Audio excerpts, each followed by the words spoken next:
Senator Amy at saka Attorney Kaufman nagkita na sa unang pagkakataon sa Netherlands. At ito yung post ni Senator Amy Marcos. Sabi niya dito sa post niya, "Kapit lang, sabi ko kay VP Inday Sara Duterte, kanino man, alam ko ang pakiramdam ng mawalay sa sariling bayan. Kaya't simulat sa pool, alam niya ang laman ng aking puso patungkol sa di katanggap-tanggap na sinapit ni PRRD. Ngunit narito tayo hindi upang magdrama, kundi para sa solusyon. Narito tayo upang umaksyon.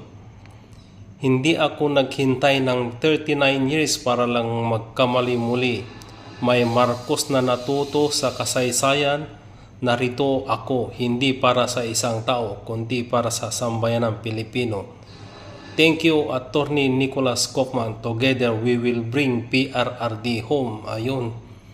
Magsasanib pwersa daw sila para iuwi si PRRD. Maganda-gandang balita to guys. Tara magbasa tayo dito sa comment. Sabi ni Inday in the Netherlands, "Salamat Senator Amy Marcos. Sana maiuwi nyo na si tatay. Pag nagawa mo yan, Senator, lahat ng sambayanan papasalamatan ka. Please iuwi nyo na si tatay." Tapos itong si Kimer Olaso, "Yan ang senator ko at yan ang Amy solusyon." Ayun.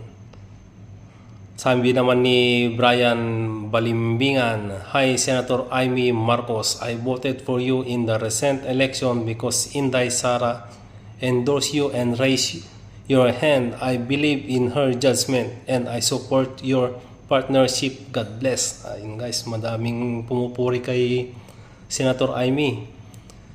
Senator, mamahalin ka ng maraming tao pag naiuwi nyo na si PRRD. Ayun, talagang maraming magmamahal sa kanya kung talagang maiuwi niya si PRRD guys. Kaya sana pag-pray na lang natin na maiuwi ni Senator Amy, magawan ng solusyon para makauwi na sa Pinas si PRRD. Maraming salamat sa inyong panonood guys.